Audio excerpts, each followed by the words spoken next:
ಜೊತೆಗೆ ಇಲ್ಲೊಂದು ಸಮಸ್ಯೆ ಖಂಡಿತ ಇದೆ.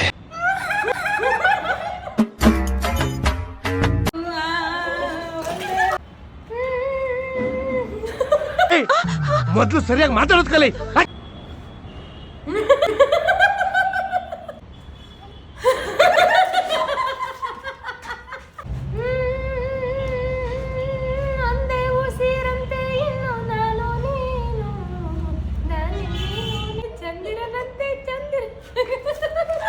ದೇವ್ರು ನಿನ್ಗೆ ಒಳ್ಳೇದು ಮಾಡ್ತಾರೆ. ನಿನ್ ಜನ್ಮಕ್ಕೆ ಒಂದೇ ಉಸಿರಂತೆ ಇನ್ನು ನಾನು ನೀನು ನಾನು ನಾನೇ ನೀನು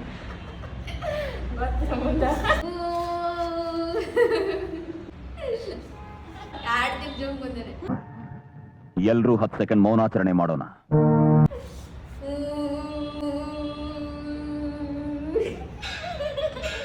ಒಂದೇ ಉಸಿರಂತೆ ಇನ್ನು ನಾನು ನೀನು ನೀನು ನಾನು ನಾನೇ ನೀನು ನೀನೇ ಅಲ್ಲ ಕೋಟಿ ಕೋಗಿಲೆ